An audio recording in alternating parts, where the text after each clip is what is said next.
Bien, voy a levantar la máquina virtual.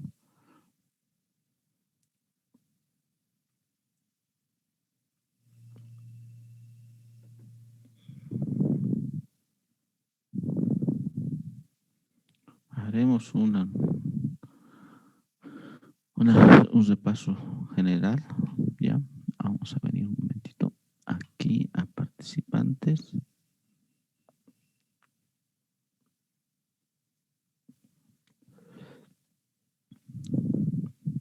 Ya, a ver, voy a irme al último de la lista.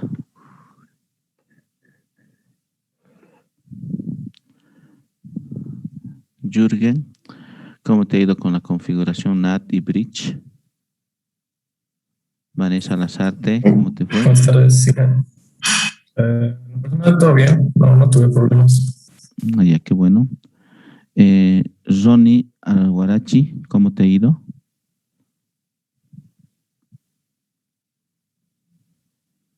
No tuve problemas, Inge. Ya, Nicole Cruz. Tampoco tuve problemas, Inge. Lisbeth Cayetano.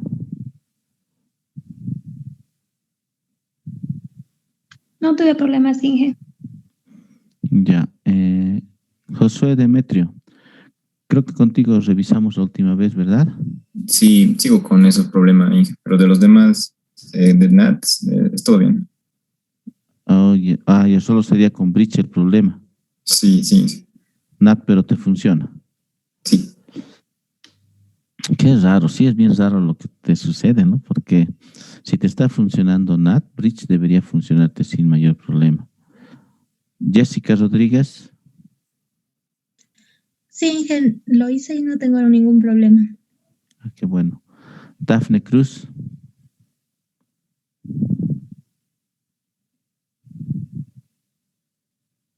Dafne. Alguien ha contestado por chat. Ok, Gabriela Valderrama.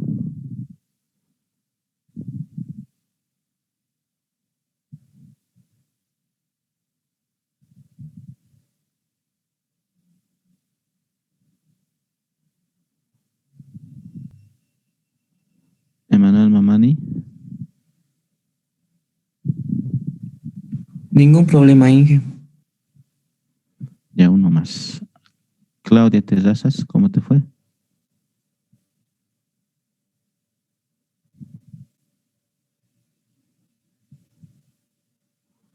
Ya. Continuaremos entonces.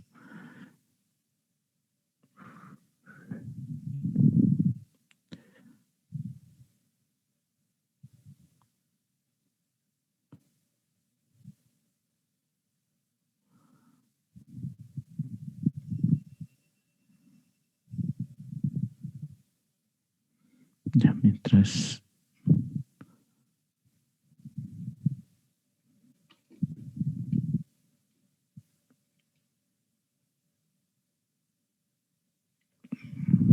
me estoy olvidando dónde estás. Ageo. Ageo no vino hoy día. Ya, voy a tomar cuidado para la grabación.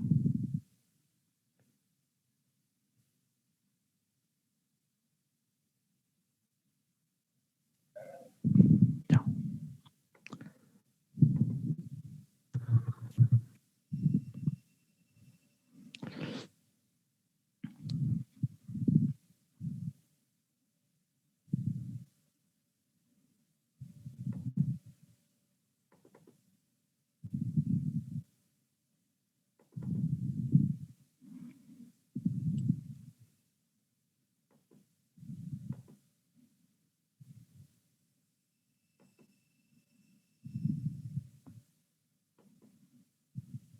Ya comenzamos.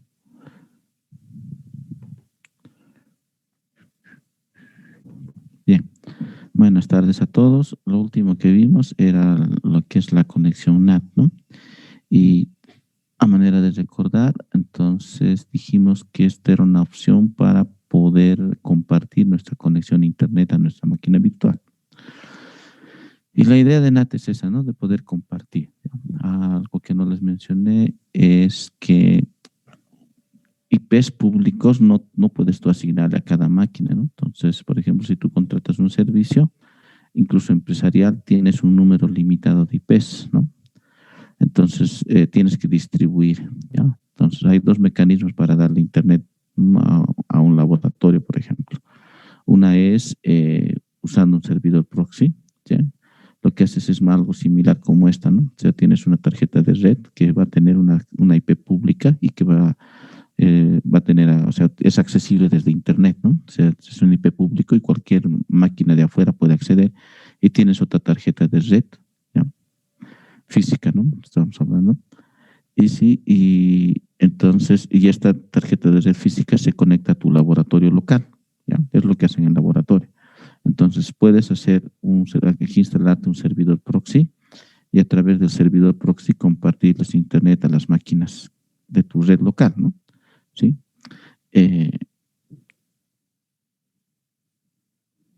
¿Ya? Y la otra alternativa es hacer NAT, ¿ya? Entonces, el NAT es enmascarar, es como agarrar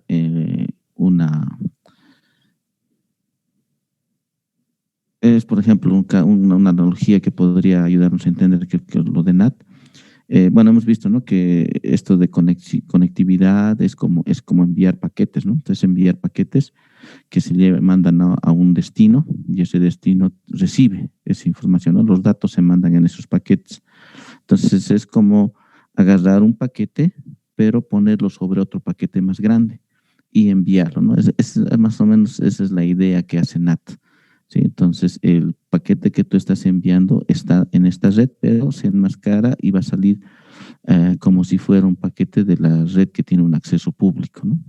¿Sí? Entonces, detalles de esto lo pueden revisar ustedes en internet y también lo van a ver en redes como tal, ¿no? Entonces, o sea, me refiero a la parte teórica, ¿no? Entonces, aquí estamos solamente viendo lo básico, pero lo que es importante para nosotros, ¿no? Para poder tener conectividad entre la virtual y la real y hacer nuestras pruebas de configuración, ¿no? Y además revisar algunos comandos relacionados al manejo de redes, ¿no?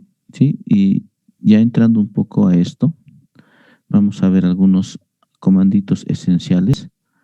Vamos a venirnos aquí a la máquina virtual.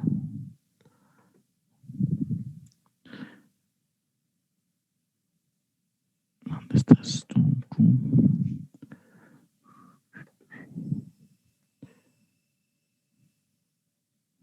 Ya, voy a hacer un poquito que sea más. Ahí está bien.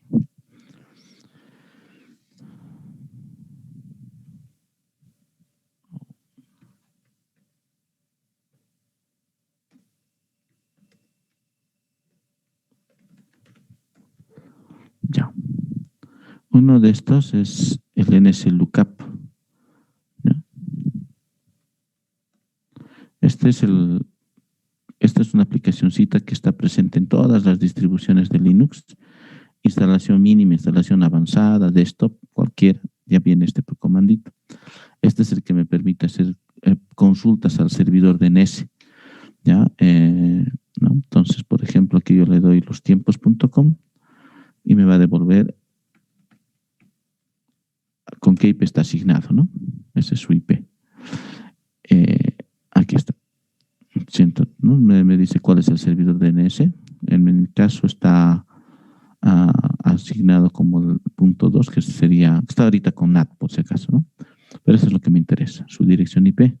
¿Ya? Fíjense que está en otra red, ¿no? Generalmente los IPs públicos están clasificados por clase, ¿no? Entonces, y por también ciertos rangos están distribuidos por país. Entonces, lo más probable que esto no está aquí en Bolivia, sino está en otro lado, ¿no? Y así podemos hacer consultas. Vamos a, por ejemplo, preguntar nuestro servidor de nuestra página, al sitio de la carrera, cs.edu.bo, ¿no? Este es el IP que está asignado, ¿ya?, a la carrera. ¿Sí? Ya, entonces, este programita es bastante útil para hacer consultas al DNS, ¿no? Lo mismo aquí, en Windows también trae este comandito. Esta aplicación está portado para el Windows también. Y en Mac también lo tienes. Si no estoy aquí, sí, tendrías que tener también en Mac. ¿Ya? Lo mismo, ¿no? wlostiempos.com. Listo. ¿Ya? Sí. Entonces es uno de estos comanditos esenciales para hacer test de conectividad, para verificar que todo está bien, que hay resolución de nombres de dominio y demás, ¿no? El otro que vimos era este, ¿no? TracerT. Vamos a hacer a nuestro sitio al ums.edu.bo, ya, para poder revisar los paquetes por qué puntos están viajando, ¿no? Es decir, mando un paquete y va a ser saltos a distintos routers.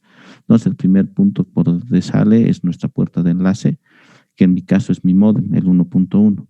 Después está yéndose al 10.713, ¿no? Y después está yendo un router de Supernet, y a partir de ahí va a salir un punto, que sería el punto este es un sitio de la San Simón, las 54, y llega a la máquina, ¿no? Entonces, para poder abrir la página de la carrera, está viajando el paquete, según estos puedo ver, está viajando por 4 puntos, ¿no? Primero, bueno, sí, 4. Primero mi router, está yendo a un sitio, a un router que está en esta dirección, después a uno que está gestionado por Supernet, después de ahí se direcciona a un sitio de la San Simón, porque esto van a ver, 157 es el rango que está usando San Simón para su red, ¿no? Y está distribuyendo, ¿no? Para las facultades y distintas facultades con ese rango de IP. Vamos a ver, por ejemplo, haremos la consulta en ese lookup. .med.ums.edu.bo, medicina, por ejemplo, ¿no? Todos están con el 167, 157, ¿no? Todo es lo que este es el rango de la San Simón, y a partir de ahí están distribuyendo, ¿no? Para una subred para medicina, una para informática, una para humanidades y así, ¿no? Y si hago la prueba aquí, lo más probable es que va a tener un comportamiento similar. Va a salir por mi router, se va a ir a ese sitio 10731, vamos a ver por dónde sale. Ha salido directamente por Supernet, otra vez por Supernet. Sí, al mismo sitio 254, que debe ser un router de San Simón específico, y a partir de ahí a las 7, ¿no? Sí. Entonces, este TracerT también es otra de las aplicaciones que me sirve, ¿no? Vamos a hacer uno más pero para los tiempos ahora. Lostiempos.com. Los tiempos. Vamos a ver, mientras hace ahí la traza. Aquí en Linux es traceroute, ¿no? w.cs.ums.edu.bo. ¿Ya?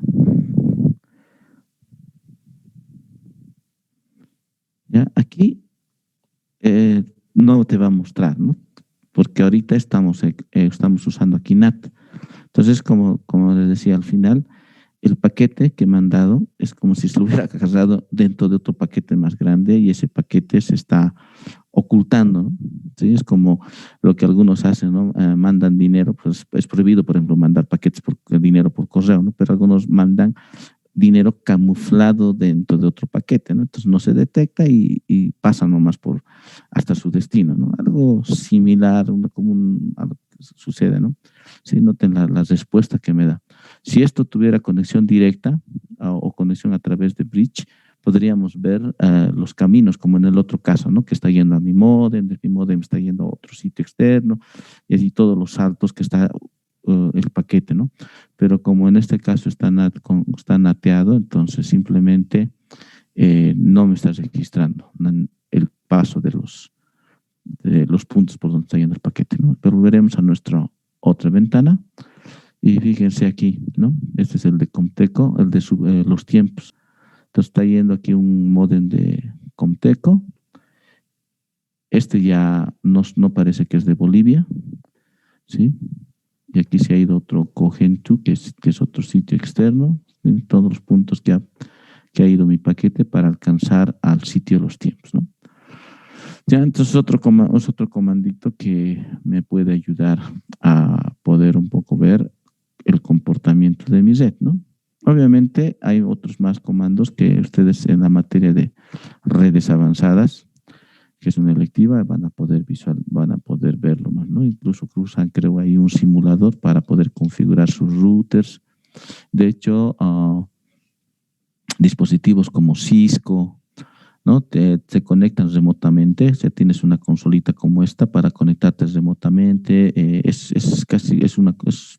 como si estuvieras en un entorno Linux, puedes hacer un ls, ver y ejecutar algunos comandos, incluso algunos comandos que son propios de Linux, ¿no? Entonces, de ahí es la importancia de familiarizarte con el entorno, ¿no? Bueno, obviamente si te dedicas de lleno a redes, ¿no? Aunque no te dedicaras igual, o sea, al final Linux está presente en la industria, así que es prácticamente mandatorio para los de sistemas informática conocerlo, ¿no? Sí, aunque te dediques a ser desarrollador de Windows, y aunque sea así, igual necesitas conocer, ¿no? Ya que mucho de la infraestructura que se utiliza para poder hacer integración continua, continuous deployment que se conoce, ¿no? Está basado en Linux, así que sí o sí vas a interactuar con máquinas Linux, ¿no? Y muchos de los desarrolladores actuales prefieren también usar Mac, ¿no? Y la Mac es basado en Unix, o sea que no hay por dónde escaparse. Bien, seguiremos viendo otros, algo que es relacionado, ¿no? Ya hemos visto la conectividad, espero que todos hayan entendido hasta este punto. Y bueno, haciendo una pregunta al inicio de clase, la mayoría no tuvo problemas, ¿no? Salvo un caso bien raro de bridge, pero el resto creo que está sin problemas. Bien, después veremos algunos archivitos que son clásicos en este tema de la conexión, ¿ya? ¿Dónde estás? Oh, ¿qué pasó? Está. ¿Ya? Uno de esos es el que ya lo vimos, ¿no? Y se ha puesto lento. Un ratito, por favor.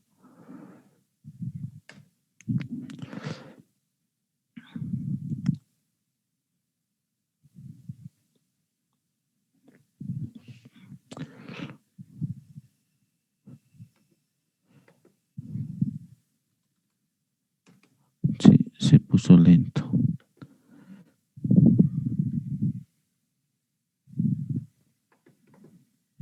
Ya, este es uno de los archivos, ¿no? Donde, y es antiguo este archivo por si acaso, pero sigue estando presente y también está en las Mac, ¿no? Aquí colocamos el IP del DNS, ¿no? Entonces, en el caso de NAT, por defecto no tendríamos que hacer nada, como les dije en la anterior clase, ¿no?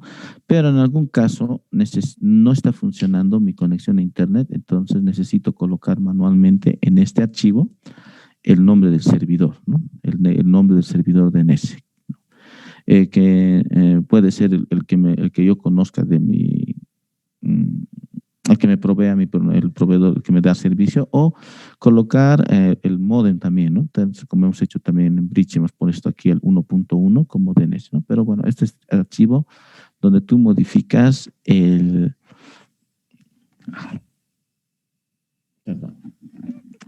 donde modificas y agregas el name server, ¿no? Ahora, ¿qué pasa si tienes, a veces te proveen más de un DNS? Simplemente agregas aquí otra línea, 200, pues me estoy inventando, 87.75, por ejemplo, ¿no? Entonces, si tengo más de un DNS, coloco nada más, name server y el IP, ¿sí? Entonces, eso del search local domain pueden obviarlo, ¿no? Pero lo coloca, en este caso ha sido generado automáticamente por él al momento de hacer la configuración, entonces eso lo ha llenado, ¿no? Pero lo que interesa es esto, name server y nada más, ¿sí? ¿Está claro?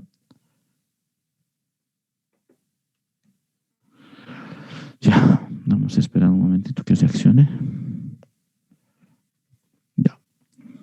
Entonces, ese es el archivo que es parte de los archivos relacionados con red.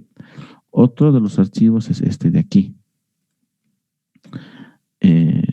Los archivos que empiezan con host. ¿Ya? Tienes el host, host allow, host deny. Estos dos, este de aquí y este de aquí, se los conoce como TCP wrappers. ¿Ya? Entonces, se utiliza para, bueno, esa es la forma antigua de poder bloquear accesos al servidor, ¿no? ¿No? Pues con allow decías que podías, que permitías, y con deny que denegabas, ¿no? Y este de aquí, el host, es el archivo que se utilizaba para poder, que se utiliza actualmente, no es que ha pasado de moda, para poder forzar el mapeamiento de un nombre a IP, ¿ya? Bueno, al principio lo que vimos era el comando NSLOOKUP, ¿no? El comando NSLOOKUP lo que hace es consulta al servidor DNS un nombre canónico que se lo conoce, por ejemplo, el nombre de sls.us.edu.bo se lo conoce como nombre canónico, también como FQDN, que quiere decir que es un acrónimo de Fully Qualified Domain Name, ¿no? Entonces, yo agarro un FQDN, le consulto en el NSLOOKUP y me devuelve su IP, ¿ya? Entonces, este archivo host es un DNS primitivo, justamente me va a servir para hacer algo similar, para poder yo colocar internamente una lista de FQDNs o nombres canónicos para que me devuelva su IP correspondiente. Ya, vamos a un momentito, por favor. Ya, listo. Entonces, ¿cómo vamos a hacer aquí? Vamos a agarrar hosts y simplemente colocamos aquí, ¿ya? Este, por ejemplo, es mi máquina real.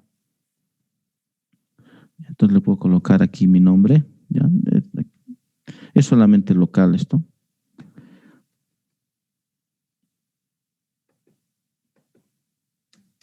Y aquí le puedo poner pcgrover.micasa.com, ¿no?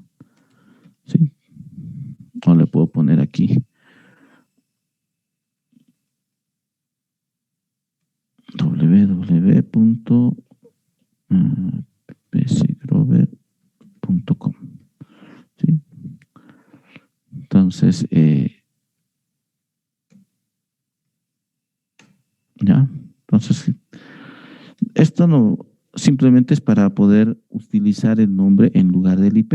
Entonces, le digo aquí ping pcgrover y va a resolver y devolverme el IP, ¿no? ¿Ya? Le puedo colocar aquí www.micasa.com.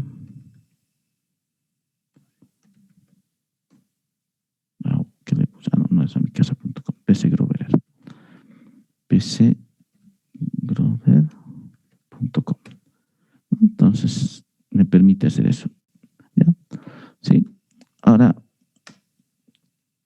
¿no? Entonces, así puedo agregar nombres, ¿no? Entonces puedo, digamos, como les decía, puedo usarlo esto para algo más interno, para un desarrollo interno, ¿no? Tener una máquina donde esté mi servidor de base de datos, en otro donde esté mi servidor web, ¿no? Y les puedo asignar nombres a cada uno, ¿sí? Entonces puede ser mi máquina DB12, DB server y web server, ¿no? Entonces ya voy colocándole nombres, ¿no? Algo interesante también es esto de aquí, por ejemplo, vamos a hacer así.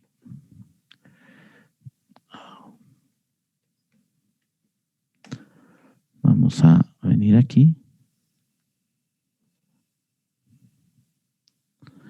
Vamos a colocar aquí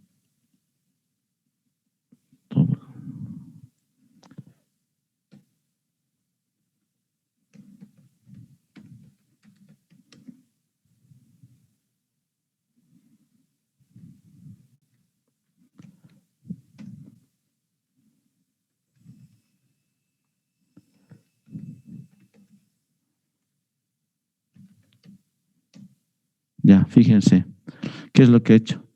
Por precedencia, primero va a revisar el archivo host. Y si en el archivo host, por ejemplo, he agregado una entrada que se llama lostiempos.com, que apunta a la máquina 136.1. ¿Sí? Me dejo entender con esos términos de apuntar.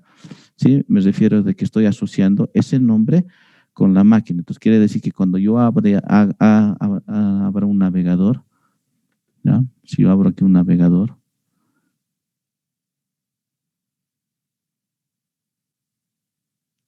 vamos a venir aquí. Ay, es lento este SUSE 15.2 en mi máquina. Ya.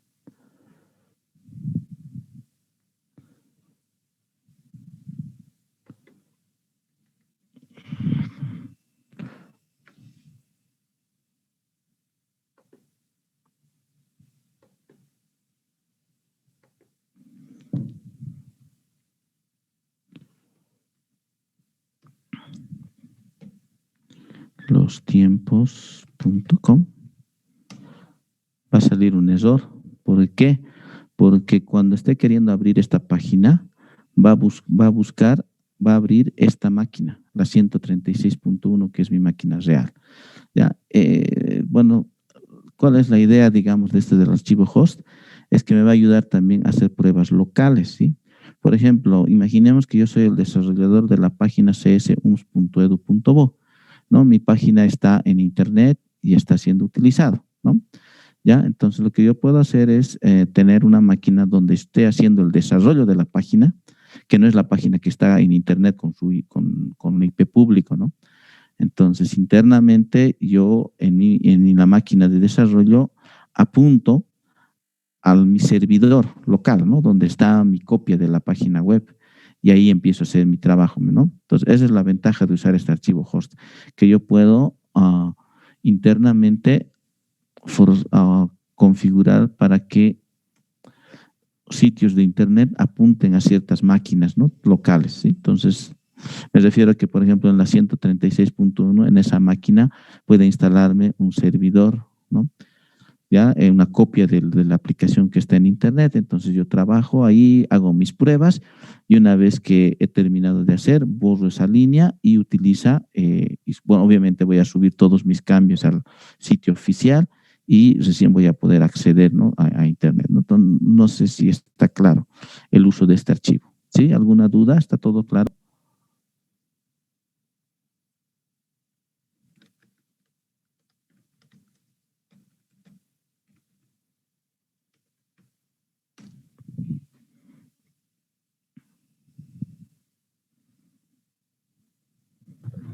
¿En que el navegador no se va a poder abrir? No, porque le estoy diciendo que apunta a la 136.1. Por precedencia, primero va a revisar el archivo host, ¿no? Si en el archivo host estoy colocando el IP, el nombre de un dominio de internet que está apuntando a una máquina local, va a hacer referencia a lo que está en el archivo, no va a consultar al DNS. Ahora, si lo borro de este archivo, entonces va a consultar al servidor DNS y va a devolver su IP y se va a conectar a la máquina.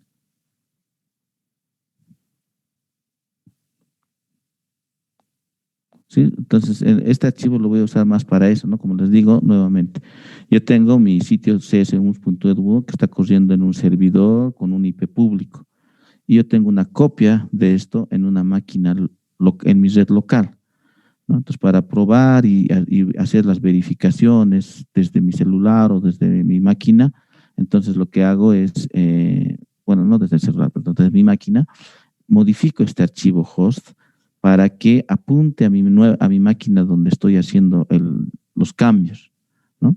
Hago las pruebas en esa máquina, ¿sí? Entonces, en eso me sirve, ¿no? Así porque así voy a probar y verificar que todo está bien, ¿no? ¿Sí? ¿Se entiende el uso del etc host?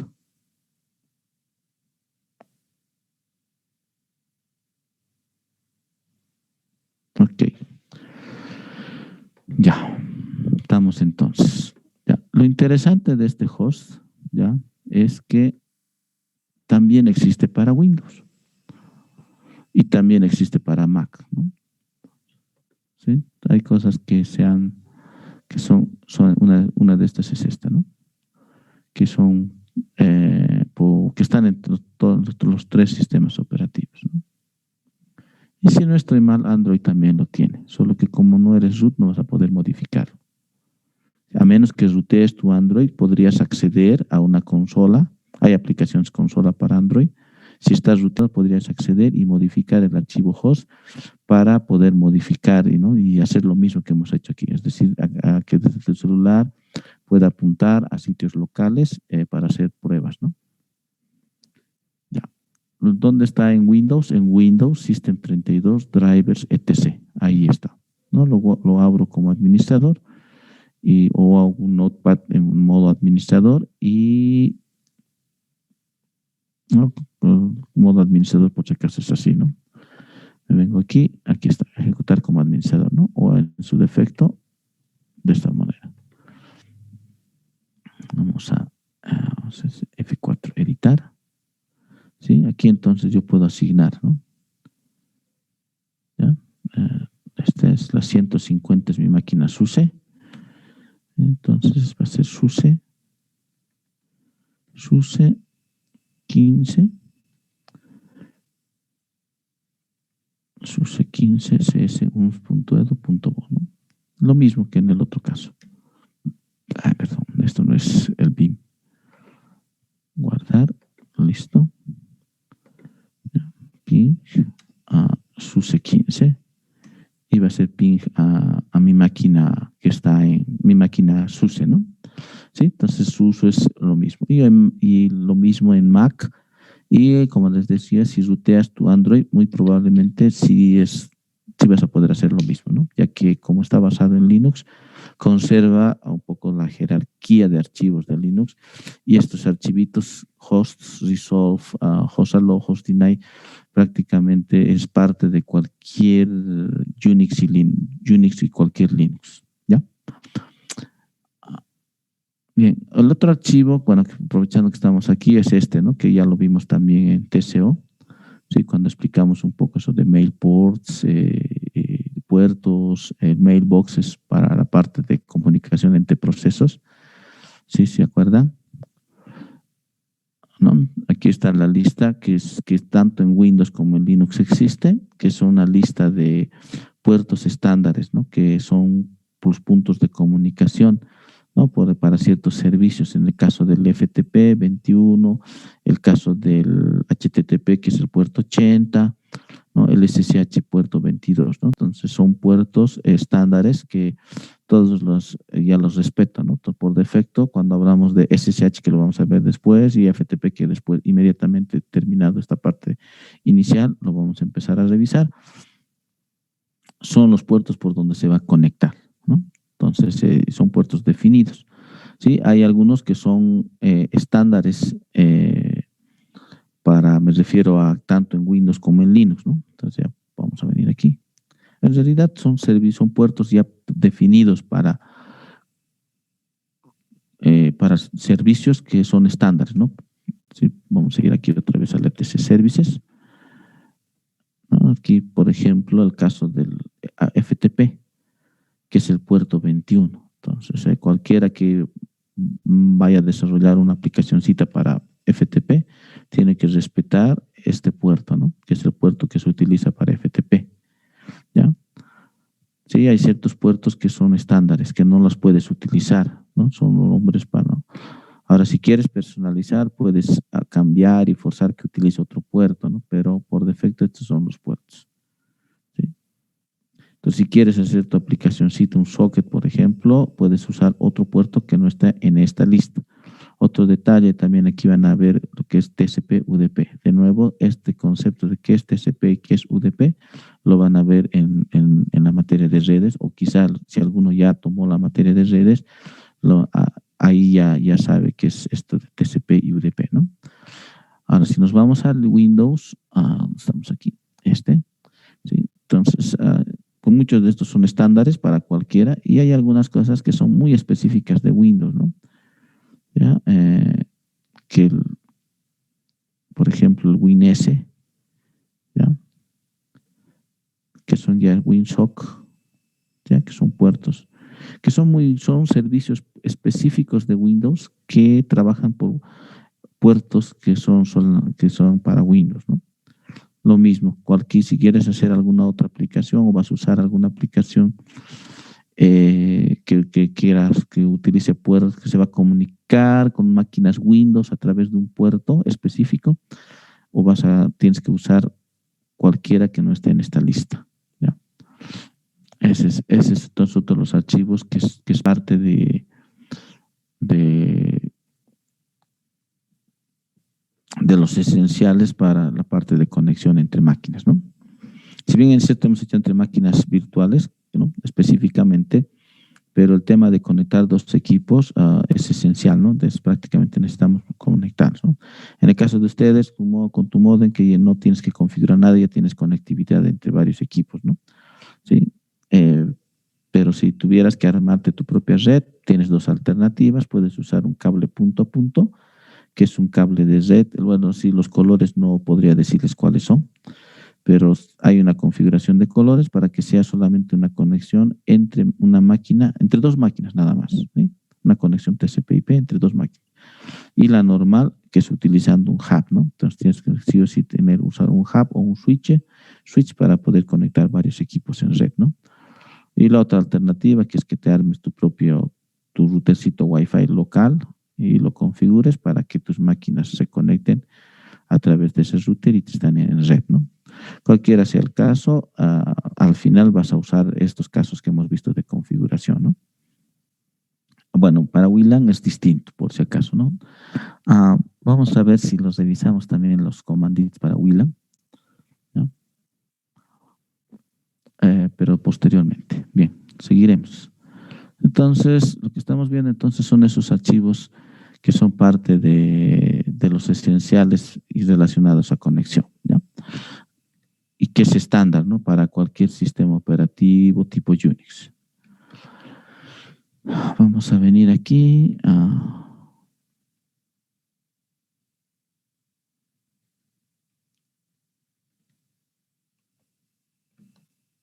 ya. En el caso específico de SUSE, ¿ya? Este directorio que he abierto es el sysconfig network. Es el directorio donde están físicamente los archivos que contienen la información de la red, ¿ya? Sí, esto sí varía. En Ubuntu, para empezar, no estoy muy familiarizado con Ubuntu, no uso mucho Ubuntu, pero donde almacena la información hay que revisar, ¿no? O sea, hay que ver, ¿no? Pero no es el mismo lugar, por si acaso. Esto ya es específico de SUSE.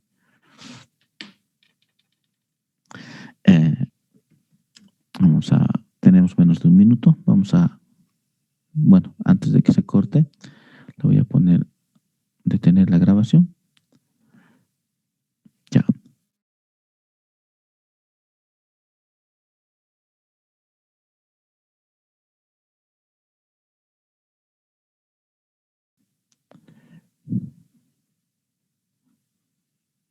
Ya.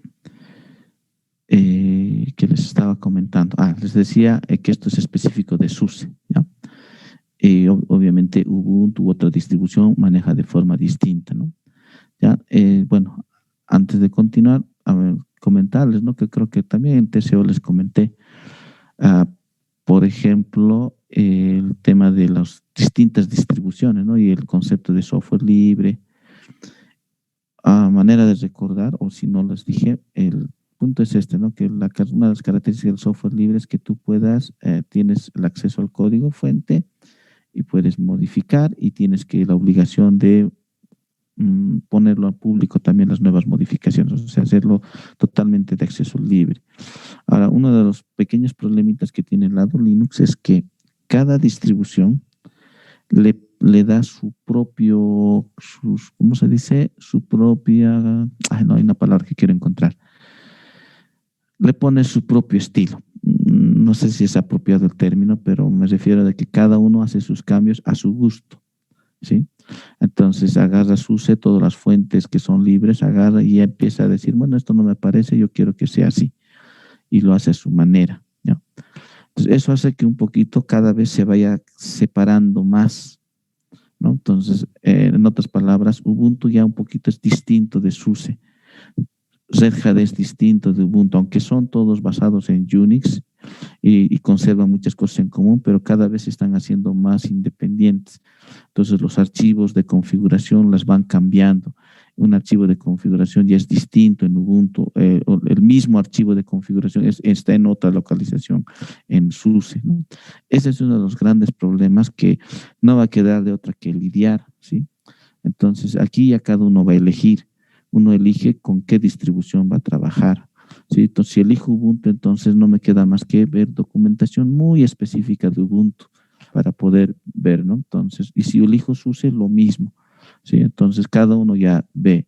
Posiblemente quizá algunas cosas de lo que hacemos en la materia no les sirva para Ubuntu, ¿no? Algunas, no te digo todas, porque, digamos, lo maneja de forma diferente. De hecho, por ejemplo, el Just es solamente para SUSE, no hay Just para Ubuntu, ¿sí? Pero también hay cosas que los han portado para distintas distribuciones. Por ejemplo, una de ellas es Synaptic, que es una aplicación para administrar paquetes e instalación de aplicaciones que hay para Ubuntu, hay para Debian y hay para varias distribuciones basadas en Debian.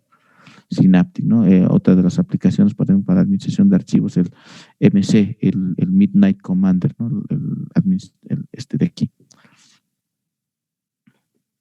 Sí. Que, bueno, no está instalado en el caso mío, pero el MC existe para Ubuntu, para todas las distribuciones. Entonces hay también cosas que tratan de algunos de hacer que funcione en la mayor parte de las distribuciones. Y hay cosas que son muy exclusivas de las distribuciones, ¿sí? Entonces uno de estos casos es este que estamos viendo, donde se almacenan los archivos de red, es muy específico de SUSE, ¿ya? Entonces lo que yo trato de hacer en la materia es tratar, si bien es cierto, uso SUSE y siempre he usado SUSE, trato también de que sea, de irme al estándar, ¿no? Entonces, todas las cosas que no sean estándares, yo les voy a mencionar. Yo voy a decir, esto es específico de SUSE, ¿no? Sí, entonces, y todo lo que sé que es en cualquiera, entonces incluso también les voy a decir, como el caso de los TCP wrappers, archivo host file, sys, service y demás, ¿ya?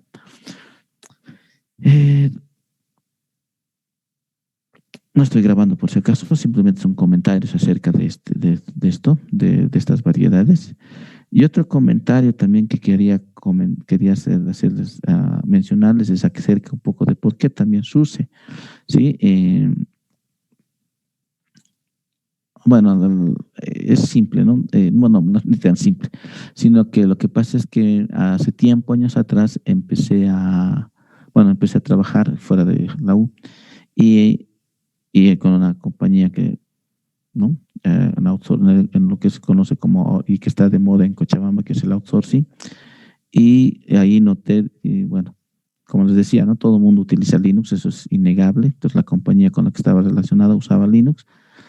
Y revisando, ¿no? Pues, como tenía acceso, vi que utilizaba SUSE, ¿no? De ahí, digamos que nació lo de SUSE, ¿sí? Entonces, entonces ahí me di cuenta, revisando también un poco, es que a nivel, ¿cómo se dice? Empresarial y corporativo, obviamente necesitan cierto respaldo, ¿no? Entonces, por ejemplo, un Ubuntu te sale un mensajito que no sé si en algún momento han leído, dice no warranty, no hay garantía. Y así, como es libre, entonces no tienes una garantía, ¿sí? Entonces hay compañías que necesitan que alguien les dé respaldo. Y esas dos compañías que pueden dar respaldo a una compañía, a una empresa, es Red Hat y SUSE. Voy a cambiar mi batería ya, un momentito.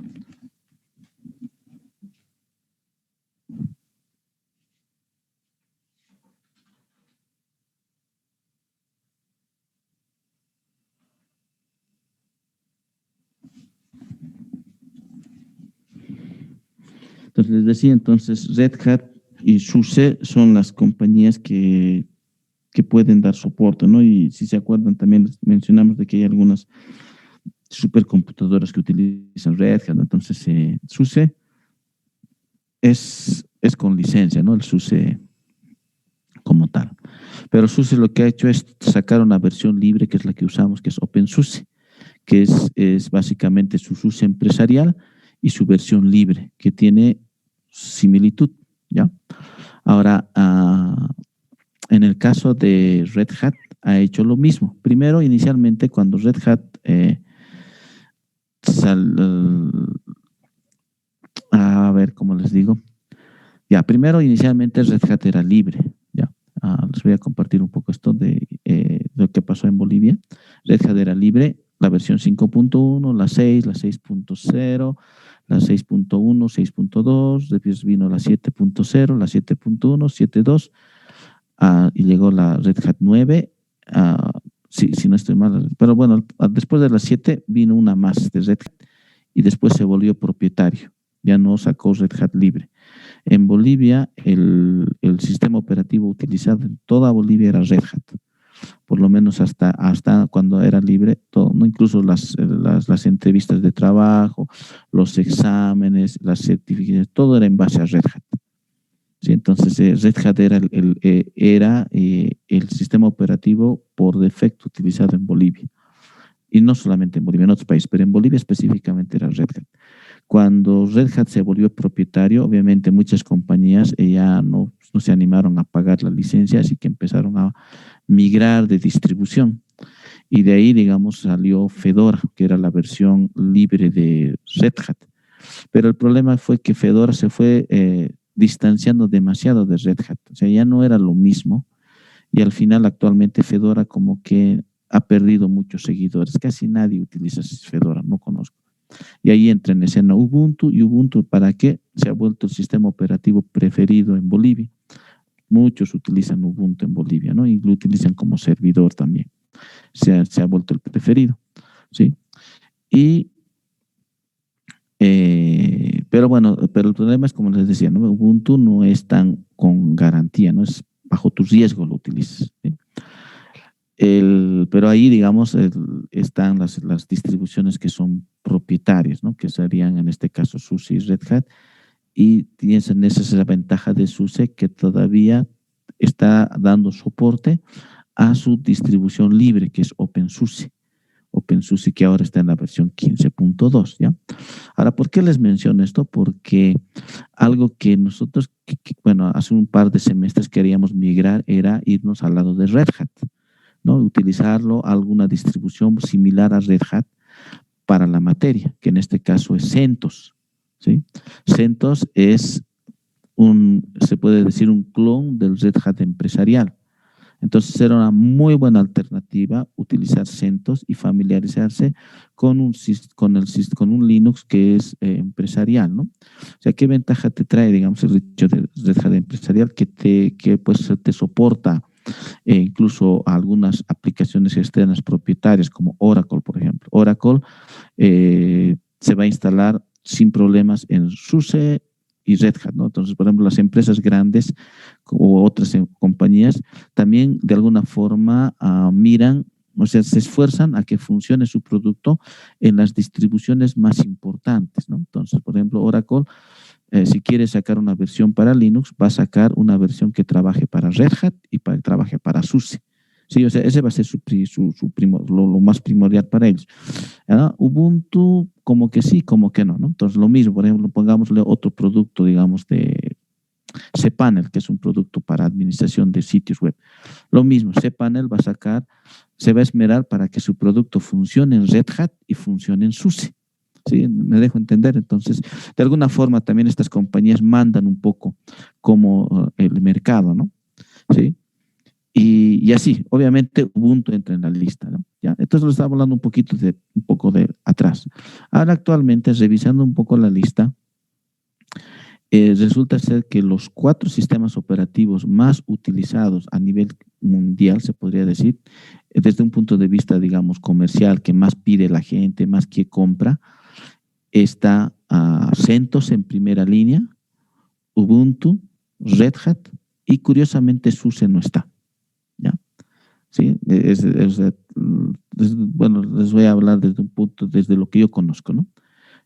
y obviamente Windows, ¿no? Pero no está SUSE, ¿sí? Entonces, por eso, digamos, quise un poco ya dejar de lado SUSE y migrarme para CentOS, ¿no? Porque al final CentOS es el sistema operativo más comprado y más solicitado a nivel corporativo y empresarial, ¿no? Sí, porque al final es libre, es un clon de Red Hat y demás. ¿Qué es lo que pasa ahora, este año? Bueno, no sé si revisaron las noticias, pero CentOS va a discontinuarse, ¿sí? Entonces Red Hat va a dejar de dar apoyo a CentOS y CentOS se va a discontinuar. Entonces, básicamente lo que va a pasar a CentOS prácticamente, espero equivocarme, pero va a tener el triste final que ha tenido Fedora. Al principio Fedora sí nació con el apoyo de Red Hat y Red Hat le daba soporte y todos emigraron a Fedora, pero al final como que Red Hat lo abandonó a Fedora y al final Fedora quedó al aire. Como les digo, muchas empresas también de alguna forma quieren cierto respaldo y garantía, ¿no? Entonces al quitar su apoyo Red Hat a Fedora, pues prácticamente lo dejó a su suerte y ya pues, pasó a la historia, ¿no? Hay todavía Fedora, pero me refiero a que ya no es tan utilizado, ¿no? En Bolivia, por lo menos. Ahora, ese es el problema de CentOS, por lo menos de lo último que yo ya leí. O sea, bueno, primero, como no sé si les comenté antes, creo que sí les comenté, IBM se lo compró a Red Hat. Red Hat ahora es propiedad de IBM, ¿ya? Eso fue el año pasado, la compra, si no estoy mal. Ahora, este año, Red Hat, imagino que por presión de IBM, ha decidido quitarle su respaldo a CentOS. Ya no vamos a tener un CentOS que sea el clon de la versión Red Hat, ¿sí? Ahorita Red Hat está en la versión 8, ya que es su última versión empresarial. Una anterior es la 7.4. CentOS tenía la versión 7.4, que era su clon de la Red Hat empresarial 7.4, y después CentOS subió a CentOS 8, que es lo que actualmente existe.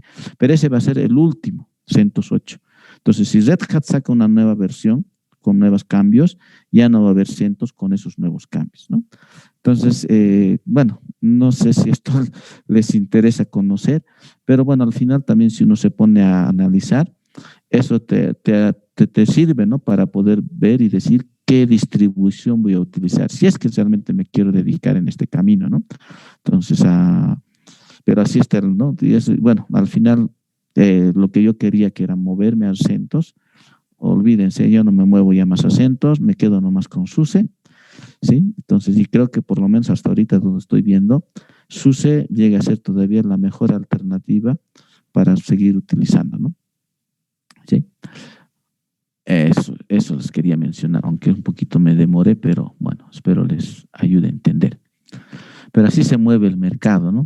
Así es, al final negocios son negocios y así también las grandes compañías empiezan a destruir productos o también resurgir nuevos productos, ¿no?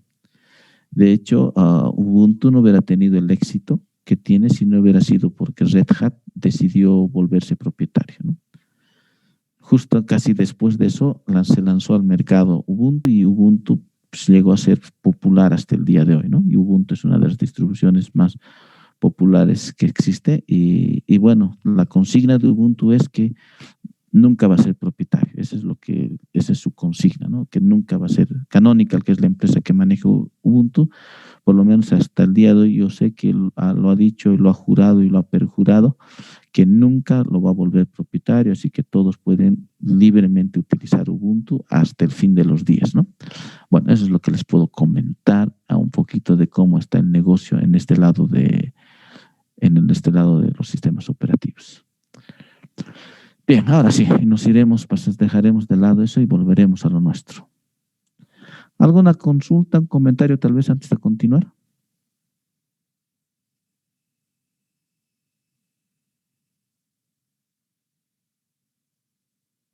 Bueno, si no hay comentarios, continuamos. Bueno, supongo que me están escuchando, ¿no? No les he preguntado si me escuchan. Sí, Ya, seguiremos. Bien, entonces veremos algo que es específico de SUSE. Les decía entonces que hay un conjunto de archivos donde se almacena la información de la red, ¿no? Y uno de ellos es este, roots, ¿ya? El otro es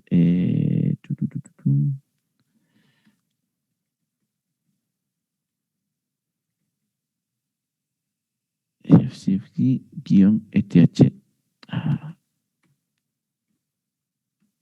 ETH0, ¿no? ¿Sí? Aquí es donde se va a almacenar la información de la red, ¿no? Sí, en estos dos archivos. En este ifcfg ETH0, ¿ya? Y en este archivo roots, ¿no? Entonces, cuando haga una configuración estática, se va a almacenar aquí el router y aquí se va a ver reflejado, ¿no? ¿Ya? Vamos a hacer rápidamente una configuración estática. Voy a ampliar esto.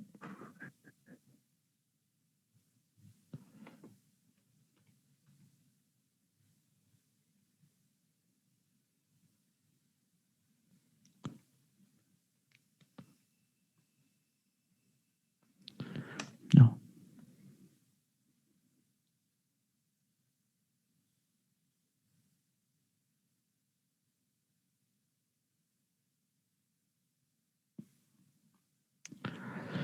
Le voy a poner rápidamente una configuración estática. Aquí, vengo aquí.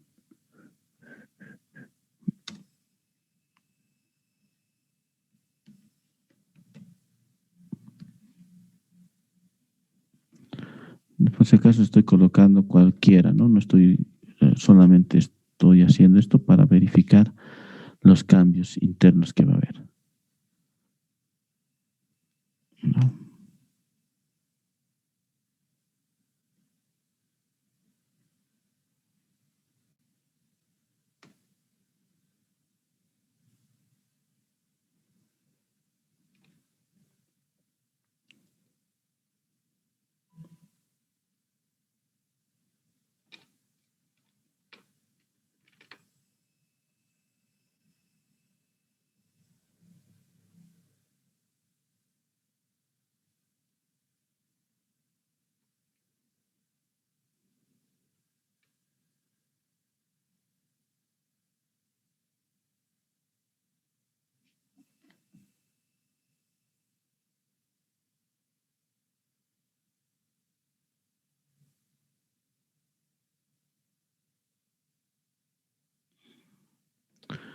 Ya, listo. Vamos a ver. ¿Sí? Entonces aquí lo han cambiado static y le ha puesto el IP address, ¿no? Eso es lo que ha cambiado. Entonces, bueno, aquí está la información. Ya, seguiremos, voy a volverlo a restituir. Bueno.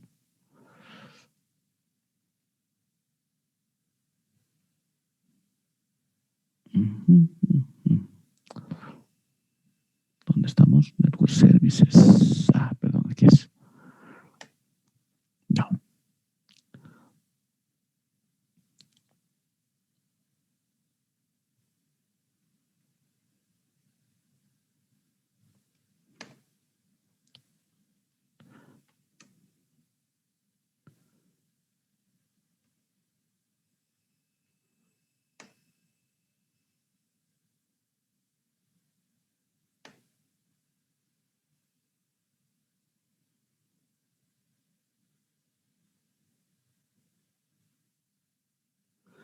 Ya. Bien. Bueno, hasta este punto les decía, entonces todos ya deberían poder conectar su equipo, ¿no? Incluso darle acceso a internet, ¿no? Entonces tienes dos caminos. Puedes usar configurarlo Bridget para que tenga internet o puedes configurar con NAT para que tenga internet, ¿no? Entonces lo que nos toca ahora ver es la parte de administración de paquetes, ¿ya? Pero antes vamos a revisar esto más. ¿Ya? Entonces vimos que al final todo se almacena en archivos. Esa es la lógica también en Linux en general. ¿No? Que alguna vez les mencioné lo de menos es más, ¿sí? Tiene un concepto, una filosofía minimalista en su diseño y tiene un conjunto de archivos donde ahí está información específica y relevante acerca de configuraciones y datos del equipo, ¿no? Ya, volveremos aquí. Solamente vamos a dar solo vamos a verlo, hacer una vista del archivo. ¿Ya? Es lo que les decía de los TCP wrappers. Este de aquí, les etc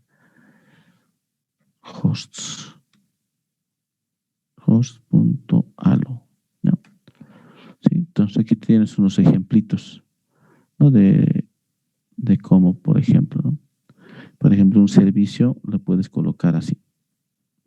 All, que quiere decir que le voy a dar permiso a todos, ¿no? O en su defecto restringir, ¿no? De permitir solamente, si le pongo algo como esto, esta sintaxis, le está dando permiso a un rango de red, ¿no? Entonces, la red 172.20 van a tener acceso, ¿no? O puedo especificar a un solo IP. Y el caso del host deny es algo similar. Host deny. ¿Sí? Entonces, puedo colocar, ¿no? un servicio específico y decirle all o colocar all, que sería bloquear a todos. ¿Sí? Estos dos archivos son como yo les llamo como un firewall primitivo, ¿sí? Porque actualmente esto de bloquear qué máquinas acceden o qué puertos se accede, se utiliza una aplicación que se llama iptables, ¿no? Que es lo que más se utiliza para firewall, ¿no? Y ahí tú bloqueas y puedes decir qué sale y qué entra de tu equipo, ¿no? Entonces es lo que más se utiliza. Pero antes de que exista iptables, esta era la forma como se manejaba para restringir accesos, ¿ya? Que todavía lo puedes utilizar. Si no tienes iptables, tu máquina no tienes... vamos a ver si tenemos aquí iptables. Sí, existe iptables aquí. Entonces puedes utilizar esto de los TCP wrappers para restringir accesos, ¿ya? Bien, con esto entonces terminamos. Bueno, quería ver esto más del ifconfig, ¿ya? Ya, el ifconfig, que no viene ya por defecto en una máquina en OpenSUSE 15, ¿no? ¿Ya? Algo que también les mencioné antes de esta grabación, ¿no? Cuando hablaba un poquito de cómo está el mercado. Lamentablemente, incluso entre las mismas distros van también alejándose. Por ejemplo, este comando, el ifconfig, es el comando por defecto para hacer revisión del estado de la red, ¿no? Incluso para configurar la red, ¿no? Por ejemplo, si quiero configurar la red con ifconfig, le digo eth0 192.168.2.1 netmask 255.255.255.0, ¿no? ¿Sí? Entonces, sí, esta era la forma de configurar una forma no estática de red. O sea, me refiero que si prendía la máquina, apagaba la máquina, se perdía, pero sí me permitía hacer configuraciones se dice mientras estaba prendido la máquina, ¿no? Entonces, el ifconfig es una de las aplicaciones que está presente en Solaris, en Unix, entonces en todas las distribuciones y en lo que es incluso Unix, ¿ya? ¿Sí? El problema está de que ahora la versión 15.2 ya no lo trae por defecto, ¿no? El ifconfig, ¿sí? Entonces, el ifconfig, como que SUSE lo está dejando de lado. Puedes instalarte después, pero por defecto no está presente, ¿ya? Lo que ahora está utilizando para consultar y verificar es lo que hemos utilizado, ¿no? Que es IPA, que es lo que está utilizando actualmente OpenSUSE 15.2, ¿sí? Entonces, algo que también les comenté es que la versión 12 de OpenSUSE tiene mucho, digamos, del estándar de Linux, conserva muchas cosas del estándar de Linux, y la 15.2 ya ha ido cambiando, ¿no? Entonces, son de las cosas que uno también tiene que ir acostumbrándose, ¿sí? Alguna vez me han preguntado de bibliografía específica, ¿no? Para Linux. La respuesta correcta sería bibliografía específica de tu distribución, ¿no? Entonces, si quieres, digamos, alguno quiere ahondar más, tienes que buscar bibliografía específica de la distribución que estás utilizando, ¿sí? ¿No? Porque cada vez más, cada distribución ya se va haciendo tanto diferente con relación a las otras distribuciones. Vamos a iniciar la red.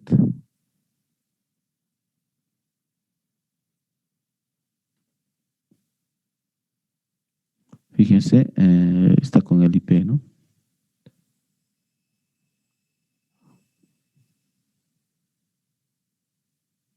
Ya.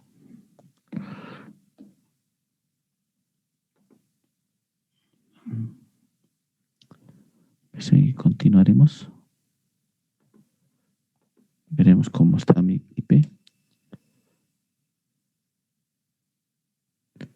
Ahora sí que está con... Veré si tengo acceso a la red, a internet, que es lo que me interesa. Sí, tengo acceso. Ya.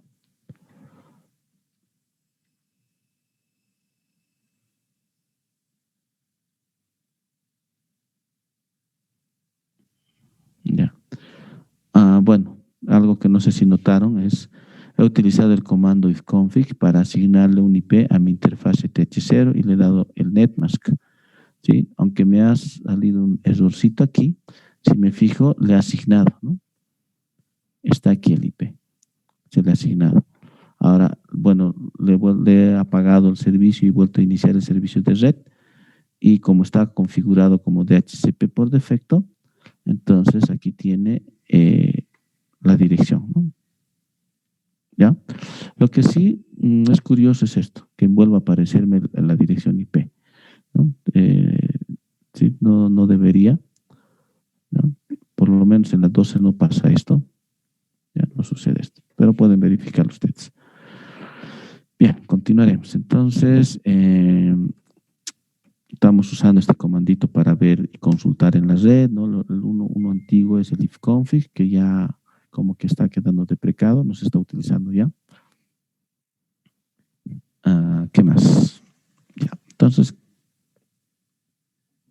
con esto cerramos la parte de conexión. Ya ustedes deciden cuál van a utilizar para lo que vayamos a continuar realizando en la materia. Ya. Bien, entonces aquí vamos a venir a software management.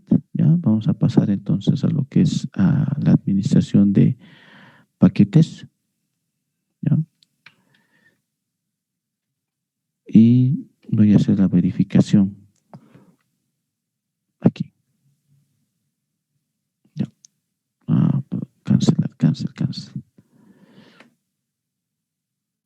Ya. Voy a venirme a software repositories. Ya. Entonces, la mayoría del que he visto que está utilizando 15.2, ¿sí? Tiene configurado de esta manera, ¿ya? Bueno, la versión 12 me permitía utilizar más el CD que Internet, ¿no? Y esa es una de las razones también por la cual hemos utilizado SUSE por mucho tiempo, porque ustedes conocen, tenemos muchas restricciones de acceso en la carrera, ¿no?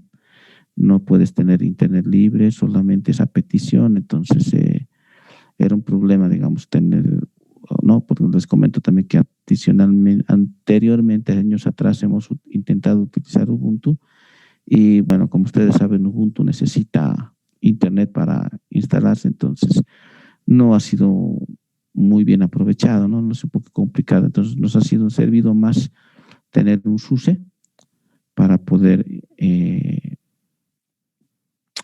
hacer lo que es administración de paquetes, ¿no? ¿Ya?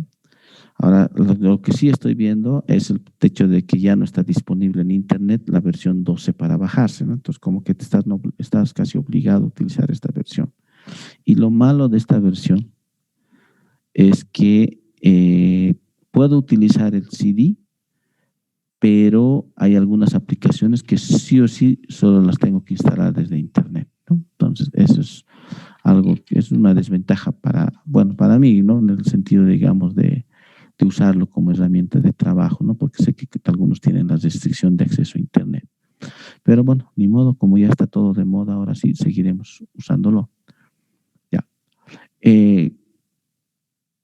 Este concepto de repositorio ha nacido especialmente en Debian. Debian ha puesto el concepto de repositorio de software, ¿no? Utiliza una aplicacióncita que es el apt para poder instalar y Debian ya se instala desde Internet, ¿no? Inicialmente utilizaba el sistema de paquetes que estaban en su CD de instalación, pero después con el tiempo han empezado a colocar repositorios en Internet. Pero el que ha popularizado el uso del apt y el uso de instalación por Internet ha sido Ubuntu. Ubuntu desde sus inicios simplemente te trae un CD y el CD te instala el sistema base y te lo instalan los repositorios y después todo el resto se instala desde Internet, ¿no? Entonces, por defecto, las actualizaciones, instalación, todo es por Internet en el caso de Ubuntu. ¿Ya? Entonces, vamos a venir aquí, por ejemplo, y le voy a decir edit. ¿Sí? Entonces, tienes aquí el URL de dónde está el repositorio, ¿no? E incluso si quieres tú personalizar esto, tú puedes aquí decirle add, ¿no? Y agregar tu propio un repositorio, ¿no? Hay algunas aplicaciones, si eso ya no tengo ahorita un ejemplo para poder mostrarles, pero algunas aplicaciones te dicen que te copies dónde está su repositorio de ellos, ¿no? Ya pongámosle, me voy a inventar, pongámosle que quiero instalar Oracle. Entonces, Oracle te provee un URL para SUSE para que puedas agregar a tu lista de repositorios. Entonces, en ese caso, tú tendrías que venir aquí y configurar manualmente un nuevo repositorio. Esto de configurarlo es muy popular también en Ubuntu. En Ubuntu, generalmente para varias cosas que quieras instalar, digamos, quiero instalarme Oracle, quiero instalarme otra aplicación, o pongámosle, tengo una aplicacióncita para juegos. Entonces, te dice como solución, si es que no te instala con el repositorio de Ubuntu, el oficial, te provee un repositorio alternativo que puedas utilizar para instalar, ¿no? Entonces, este concepto está primordialmente vino en Ubuntu, pero ahora ya es parte de SUSE, ¿no? El hecho de poder configurarme y especificar un repositorio para poder instalar por Internet, ¿ya? Entonces, lo bueno es que tengo una aplicacióncita consola que me maneja esto, ¿ya? Entonces, aquí pueden ver una lista, ¿ya? El debug, que serían los repositorios de aplicaciones que no están estables, ¿no? ¿Ya? En el caso de Ubuntu también te muestra, hay una diferencia de repositorios que son estables y repositorios que son de prueba. En el caso de SUSE está nombrado como main repository, que sería tu repositorio principal de aplicaciones estables, ¿no? Certificadas que funcionan correctamente para la distribución que estás utilizando. Esta de aquí sería bajo tu riesgo que utilices. Después tienes este que dice Main Update Repository. Este sería el repositorio donde tú actualizas, donde están las aplicaciones de versiones superiores a la que tienes actualmente instalado en tu SUSE 15. Pongámosle que tienes una versión, digamos, de LS, digámosle PS, la versión 7. Entonces aquí SUSE, cuando haga una nueva actualización del PS o cuando se reporte algún bug o haya un fallo de seguridad, entonces, y ponga nueva versión PS, lo va a colocar en este repositorio, en Update Repository, ¿sí? Ahí se va a ir las aplicaciones que sean actualizaciones, ¿no? Pero para la misma distribución que estamos utilizando, que en este caso es la 15.2, ¿sí? ¿Ya? Después tienes los non-OS repository, ¿sí? ¿Cuál es la diferencia de este main y este non-OS? es que en el non-OS va a estar aquellas aplicaciones que no son de SUSE, ¿ya? Pero que funcionan en esta distribución de SUSE, pero que no son de SUSE, ¿sí? Aquí en el Main Repository todo lo que es exclusivamente provisto por SUSE, empaquetado por SUSE y testeado por SUSE. Esa es la diferencia, ¿ya? Y bueno, si quieres usar el CD, tú te vienes aquí y lo marcas, ¿no? Como en habilitado, ¿ya? Entonces, cuando quiera yo solamente utilizar CD, lo que tengo que hacer es venir aquí, y eso creo que ya algunos ya lo manejan, es deshabilitar esto, ¿no? Y de esa manera, todo lo que haga en cuanto a instalación, desinstalación, lo va a utilizar solamente el CD, ¿ya? Y si quiero que utilice Internet, manejo los otros, ¿ya? Por ahora lo voy a cancelar, ¿ya? Yo prefiero manejar el CD,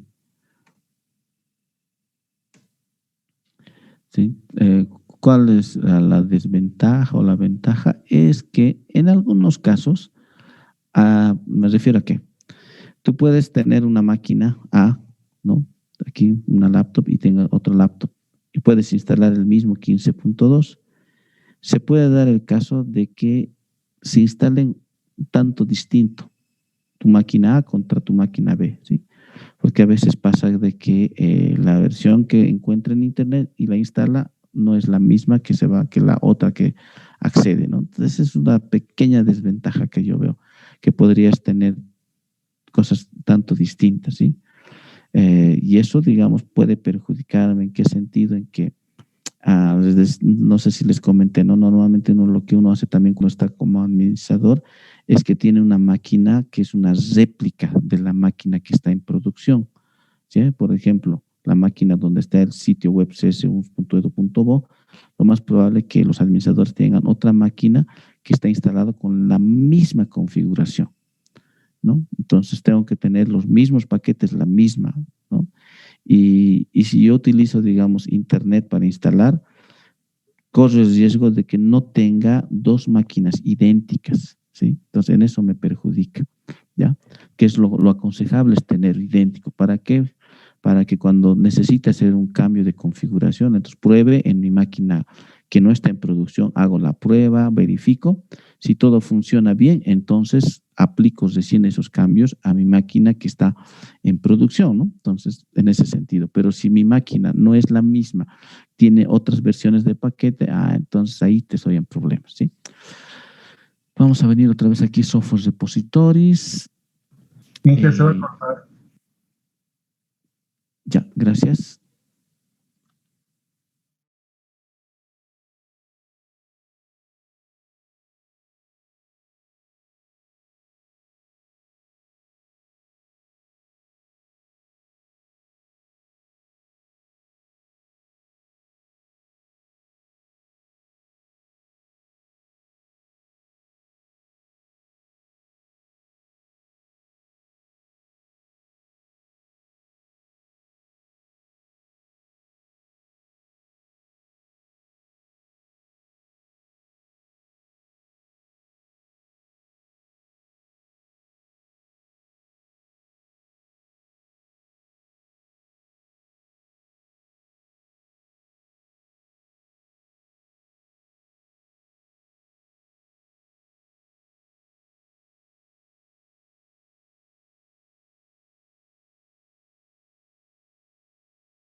Ya.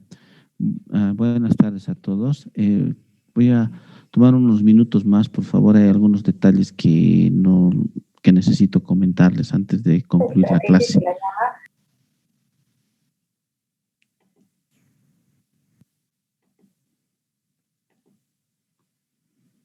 Ya.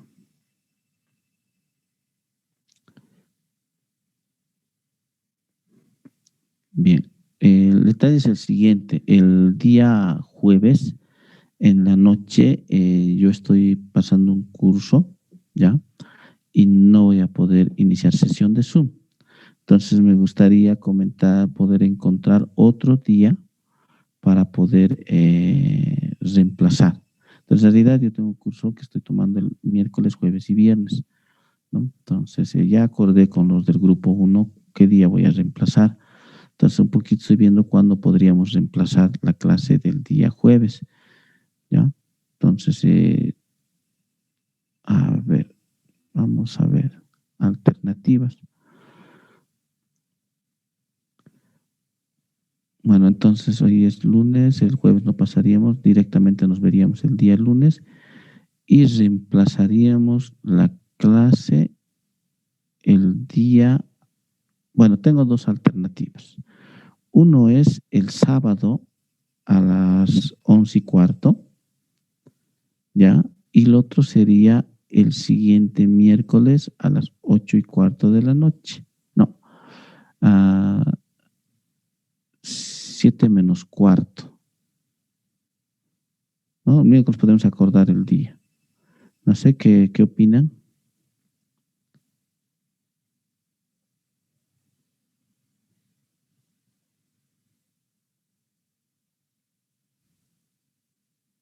¿Aló?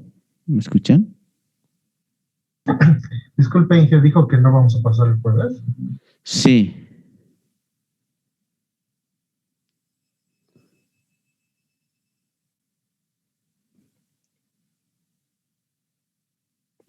Sí, les decía entonces que me hace un poco de... Ahora, otra opción es que sí pasamos, pero tendríamos una clase corta, no podría estar la hora y media. Entonces, no, yo prefiero encontrarle otro día y reemplazar la clase.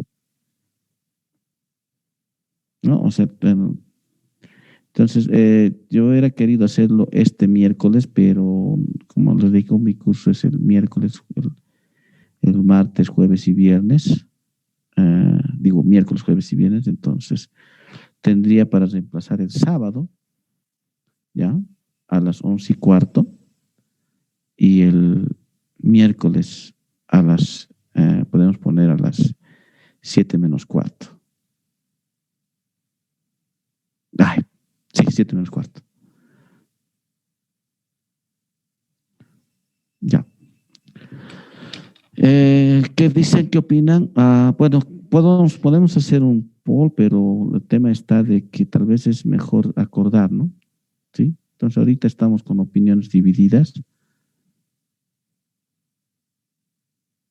A ver, tenemos un poco de tiempo. Puedo crear, si no, ahorita una pequeña encuesta y según eso vemos. ¿Sí estamos? ¿De acuerdo?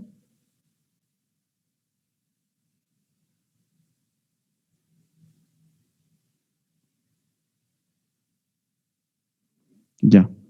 Entonces pondré la encuesta, les voy a enviar por el grupo de WhatsApp y bueno, vemos la opción que ganadora. ¿Ya? Ok. Entonces, bueno, para primero también agradecer su comprensión, ¿no? Porque sí, bueno, se cruzó con el horario, ¿no? Pero bueno, mi compromiso es reemplazar, ¿no? Y encontrar un acuerdo entre ustedes para que podamos tener un día donde la mayoría pueda. ¿Ya? Bien, entonces dicho esto, nos vemos el día lunes directamente. Ya. Hasta luego. Hasta luego.